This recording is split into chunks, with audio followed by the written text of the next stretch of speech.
കൊയിലാണ്ടിയിൽ ആനകൾ വിരണ്ടോടിയ സംഭവത്തിൽ കേസെടുത്ത് അന്വേഷിക്കണോ എന്ന കാര്യം പരിശോധിക്കുന്നതായി വനമന്ത്രി എ.കെ. ശശീന്ദ്രൻ. വെടിക്കെട്ട് നടത്താൻ അനുമതി ഉണ്ടോ എന്നും ആനകളെ എഴുന്നള്ളിക്കാൻ അനുമതി ഉണ്ടോ എന്നും അന്വേഷിക്കും.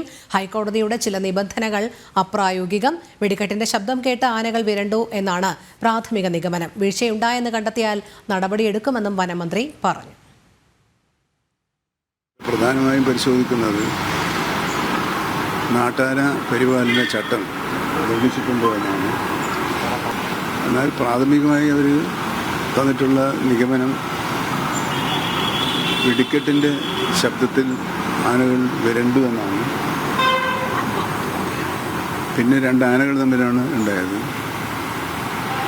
സ്വാഭാവികമായി ആളുകൾ വിരണ്ടോടി. അങ്ങനെയുള്ള ഘട്ടത്തിൽ സംഭവിച്ചിട്ടുള്ള പരിക്കും മരണമാണ് ഇതെന്നാണ്. അത് കർശനമായി തന്നെ പരിശോധിക്കും. നിയമലംഘനം ഉണ്ടായിട്ടുണ്ടെങ്കിൽ ഇതിന് ഒരുപാട് കാര്യങ്ങൾ വേണം. ഒന്ന്, ഉത്സവം നടത്താൻ ആനകളെ എഴുന്നള്ളിക്കാനൊക്കെ ഡിസ്ട്രിക്ട് മോണിറ്ററിംഗ് കമ്മിറ്റിക്കാണ് നമ്മൾ ചുമതലപ്പെടുത്തിയിട്ടുള്ളത്.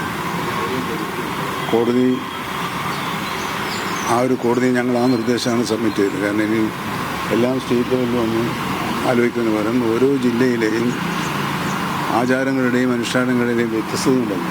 ആ വ്യത്യസ്തതയൊക്കെ അവിടെ പരിശോധിച്ച് പൊതുവെ സമൂഹത്തിന് അപകടമില്ലാത്ത വിധത്തിലുള്ള നടപടികൾ സ്വീകരിക്കണമെന്ന പ്രപ്പോസൽ ഞങ്ങൾ ഈ കാര്യത്തിൽ കോടതിയെ ധരിപ്പിച്ചിട്ടുണ്ട്. ആ രൂപത്തിലുള്ള പ്രവർത്തനമാണ് ഞങ്ങൾ നടത്തിക്കൊണ്ടിരിക്കുന്നത്.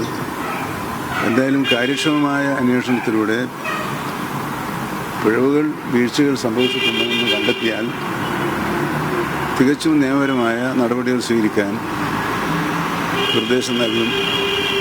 ഇപ്പോൾ തന്നെ കേസ്